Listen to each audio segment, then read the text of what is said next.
You started your business to have more time with your family, but somehow you're working more hours than ever. Most entrepreneurs are making one backwards mistake that's stealing both their time and their money, but it's not what you think. You see, everyone tells you to work harder, hustle more, put in the hours. But what if I told you that working harder is exactly why you're stuck? What if the very thing that you think will set you free is actually the prison that's keeping you trapped? I'm Chad Carter, and for over 2 decades, I believed the lie that success required sacrificing everything else. I worked 80 to 100-hour weeks thinking that was the path to freedom. But all I did is still time away from my wife and my daughters, and it kept me stuck at the same income level for 9 years straight. Here's what's crazy. I thought I was doing everything right. I was the hardest worker that I knew. I outworked everyone around me. I hit six figures just after 5 years out of college, when my starting salary was only $24,000 a year. But I stayed there for 9 years without asking for a single raise because I thought I already made it. The harder I worked, the more convinced I became that hard work was the secret. But hard work without the right foundation is just spinning your wheels faster. You end up being physically present at dinner, but then mentally solving problems at work. You end up wanting to spend more time with your kids, but you feel distracted because there's always more work to be done. But then I discovered something that changed everything. There's a backwards mistake that 99% of business owners make. Then they try to have success by doing more work, hoping they'll eventually be successful. But that's completely backwards. The real path to transformation follows a different order. You have to be the right person first, then do the right actions, and only then will you have the results and freedom that you're looking for. This is not just theory. This is the exact process that transformed my life. When I finally understood this backwards mistake, everything changed. I stopped working 100-hour weeks. I started being fully present with my family. I began to enjoy my business instead of being enslaved by it. Today, I'm going to show you exactly why most business advice keeps you trapped in this backward cycle. Then I'll walk you through the 6-step framework that finally breaks you free. I call it the RIDARC method. It's the same process that took me from working 100-hour weeks while missing my family to creating my last video on Tuesday morning and then spending the entire afternoon shopping and having lunch with my wife, my youngest daughter. By the end of this video, you'll understand why chasing results first always fails. You'll know the exact 6 steps to transform not just your business, but your entire life. And most importantly, you'll have a clear path forward so you can finally have a business that serves your life instead of a business that consumes your life. But first, let me tell you about a conversation I had 30 years ago that planted the wrong seed in my mind and cost me decades of missed family time. I remember being back in college 3 decades ago, having a conversation with a coworker named Doug. We're working grounds for the college, digging large holes to plant trees in front of the newly constructed sports center. We took a break from the hot Florida sun, and I told him that to get ahead, you have to put in the work. You have to work harder than everybody else. You have to put in the hours. I was expecting to put in at least 60 hours a week to become successful in business. But Doug wasn't convinced that that was the right approach. But I knew it was. I knew hard work was the key. And that conversation sprouted a seed that would cost me decades of family time. Because what I didn't realize is that I had it completely backwards from the very beginning. See, most of us have been conditioned to believe in the do, have, be formula. We think we need to do things first. And if we do things, then we can have things. And when it doesn't work, we think that the issue is that we aren't doing enough. So we need to do more. We need to work harder. But doing more of what already doesn't work leads to frustration. It's ineffective as helping us have what we want because we want more money. We want more clients. We want more revenue.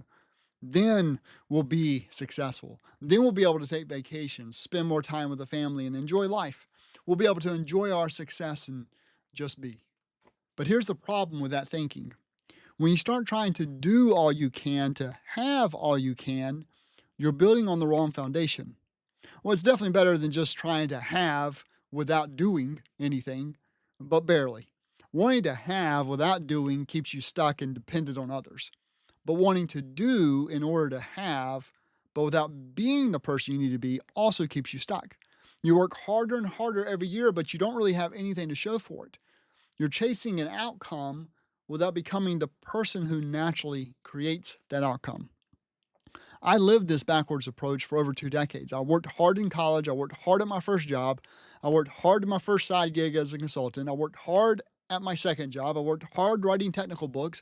I worked hard architecting software systems. I outworked everyone I knew. I was doing and doing and doing, trying to have success. Now, I mean, I did have some success. I went from $24,000 a year to six figures in 5 years, but then I got stuck there for 9 years because I was operating from the wrong identity. I had achieved what I thought success looked like, so I stopped growing.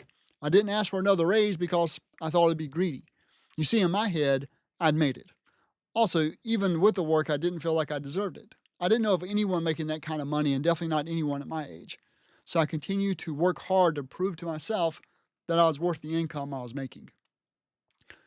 You see, I hadn't made it at all. I was trapped in a cycle of working 80 to 100-hour weeks for months on end.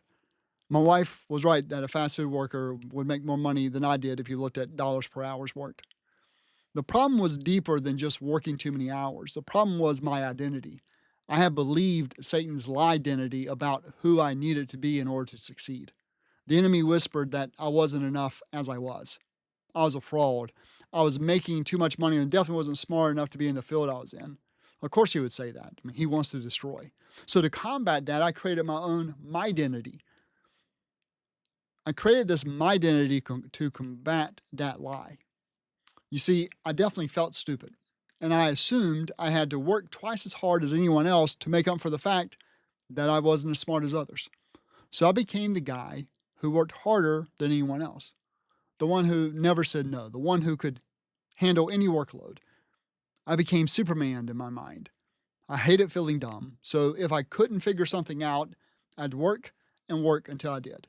I thought this self-made identity of a hard-working bulldog would prove the lie wrong, but it actually reinforced it. I was still operating from a place of being not enough. But God's word tells us something completely different. Genesis 1:28 says, "And God blessed them, and God said unto them, Be fruitful, and multiply, and replenish the earth, and subdue it, and have dominion over the fish of the sea, over the fowl of the air, and over every living thing that moveth upon the earth." So God blessed Adam and Eve, and he said to them, Be fruitful, and multiply, and replenish the earth, and subdue it, and have dominion. Now, I first saw this from my mentor, Myron Golden. You notice the order in the verse. It's be fruitful first. That's our identity that God gave us. We're already blessed. We are already enough. We are already fruitful. When you start with God's identity for you, everything changes. You're not working to prove your worth. You're working from your worth. You're not hustling to become successful. You're operating as someone who is already blessed and fruitful. Now, to be clear, being blessed here, I don't necessarily mean being wealthy, because we're here for God's glory, not our own. If it's His will for us to not know where our next meal is coming from, then nothing we do is going to change that. However, I don't see that as His desire for most people. He detests idols. I finished Isaiah the other week, and I'm in the middle of Jeremiah currently. And God detests idol worship. Of course, we don't bow down to little wooden statues and worship them in 2025. But it can be easy to worship some celebrity, business icon, or desire to have great riches so we can feel secure. And these are just a couple examples of modern day idol worship. Being so concerned with a sports team or an individual, or hanging on every word of a successful business person, or chasing after wealth because we think we will actually have enough to someday feel secure, and that no matter what happens, I'll have enough money to be okay. You see, when you ignore God's identity and operate from either the lie identity Satan feeds you or my identity that you create to fight it, you end up in this backwards trap. You chase having results through doing more work, hoping that you'll eventually be successful. But you never get there because you're building on the wrong foundation. I mean, that's why I stayed stuck at the same income level for 9 years, but despite working harder than ever. That's why I missed so much time with my family.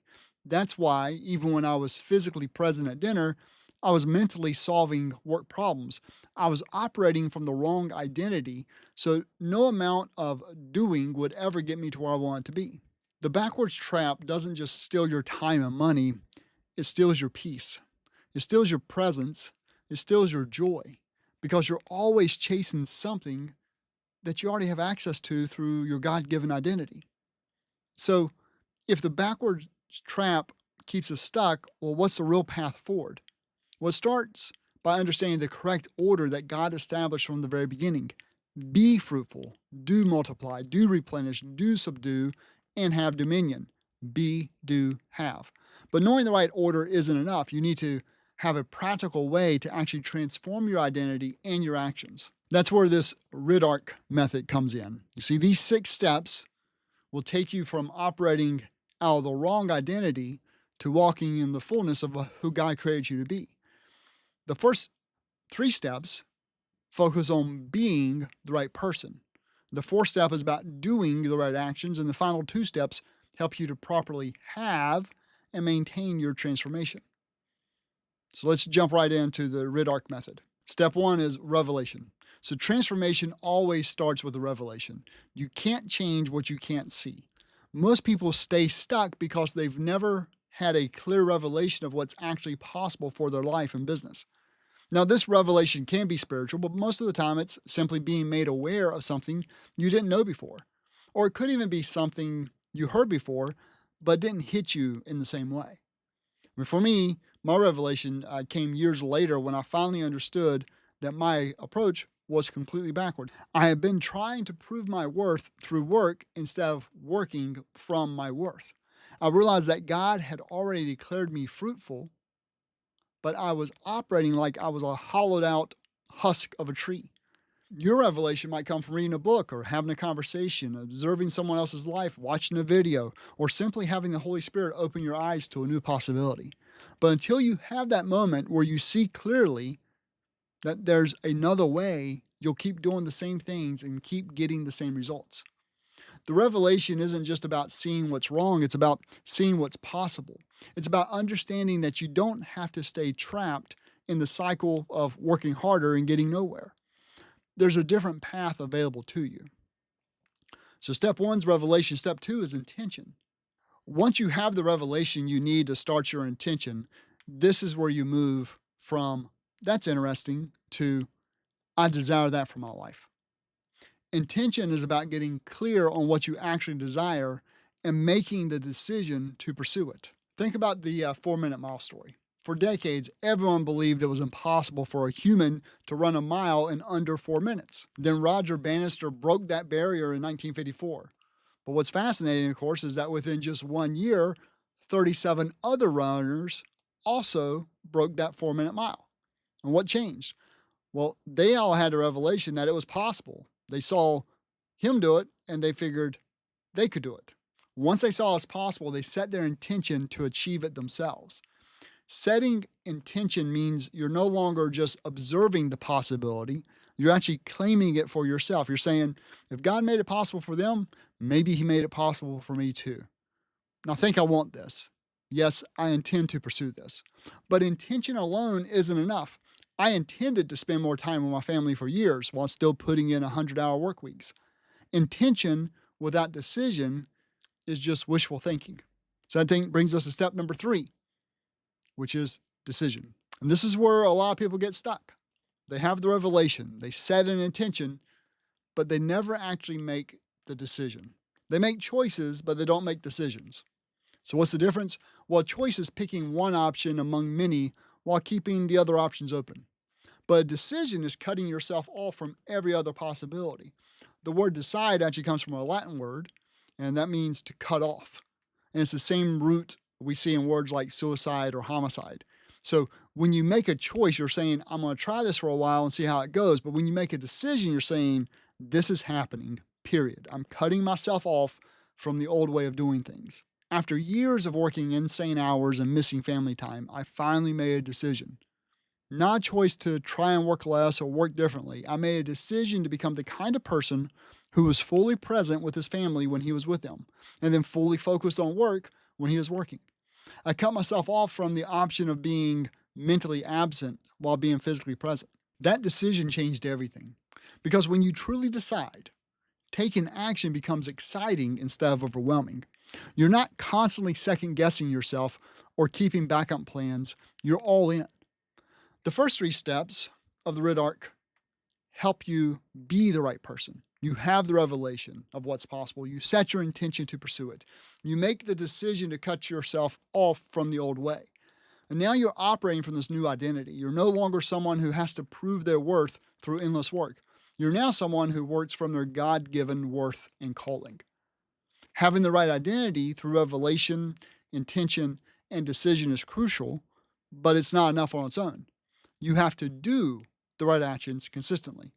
And then you have to learn how to properly have and maintain your transformation. The final three steps of the RIDARC method ensure that your new identity actually produces lasting change. So step 4, part of the do, is action. This is where you move from be to do. But here's what's different now. You're not taking action to try and become successful. You're taking action because you're already successful in your identity. You're not working to prove your worth. You're working from your worth.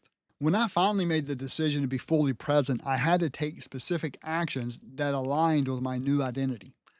I had to set boundaries around my work time. I had to learn to shut off work thoughts when I was with my family. I had to create systems that allow me to be effective during work hours so I didn't need to work constantly. But here's the key difference. These actions were not overwhelming anymore because they flowed from who I had decided to be. And when you're operating from the right identity, the right actions become natural expressions of that identity. You can think about it this way. If you truly believe you're someone who values family time, then protecting that time is not a sacrifice, it's just what you do. If you truly believe you're someone who works from their worth rather than for their worth, then setting boundaries is not scary, it's necessary. The actions you take will depend on your specific situation in business, but they all flow from the same principle. You do what aligns with who you've decided to be. You multiply your impact, you replenish what needs to be restored, and you subdue chaos and bring order to your business and life. But taking action consistently over time can be challenging. And that's why you need this 5th step, reflection. So step 5 is reflection. This is where most people sabotage their own transformation. They start taking the right actions, but when they don't see immediate results, they get discouraged and they quit. Or they see some progress, but they focus on how far they still have to go instead of seeing how far they've already come. Reflection is about focusing on the gain of what has been accomplished, not the gap that is still present for where you want to be. It's about measuring your progress against where you started, not where you want to end up. Dan Sullivan and Dr. Benjamin Hardy talk about this concept in their book, The Gap and the Gain. Most people live in the gap. They're constantly measuring themselves against their ideal and feeling like they're falling short. But successful people live in the gain. They regularly reflect on how much progress they've made. And you can grab that book along with about 30 other books that I highly recommend at my Amazon store. The link's in the description. You see, for me, reflection meant looking back at how present I was with my family compared to the previous month or year. I was seeing the fact that I could now enjoy lunch with my wife and daughter on a Tuesday afternoon without feeling guilty or distracted by work thoughts. Reflection also helps you course correct. Maybe you're taking actions that seem right, but aren't producing the results that you expected. Regular reflection helps you adjust your approach while staying true to your core identity and decision. But reflection alone is not enough. You also need the final step of the RIDARC method, and that's celebration. Step 6 is celebration. This might seem obvious, but most entrepreneurs are actually terrible at celebration. We achieve something, and immediately we move the goalpost. We hit a milestone, and we barely acknowledge it before chasing the next milestone. But celebration is actually crucial for transformation because it reinforces your new identity. When you celebrate progress, you're telling yourself, this is who I am now. This is what I do. This is what's possible for me. Celebration doesn't have to be elaborate. It can be as simple as acknowledging your progress, sharing it with someone who matters to you, or taking a moment just to thank God for the growth that you've experienced. Celebration also fuels the next level of transformation. When you regularly acknowledge your progress, you build confidence for the next challenge.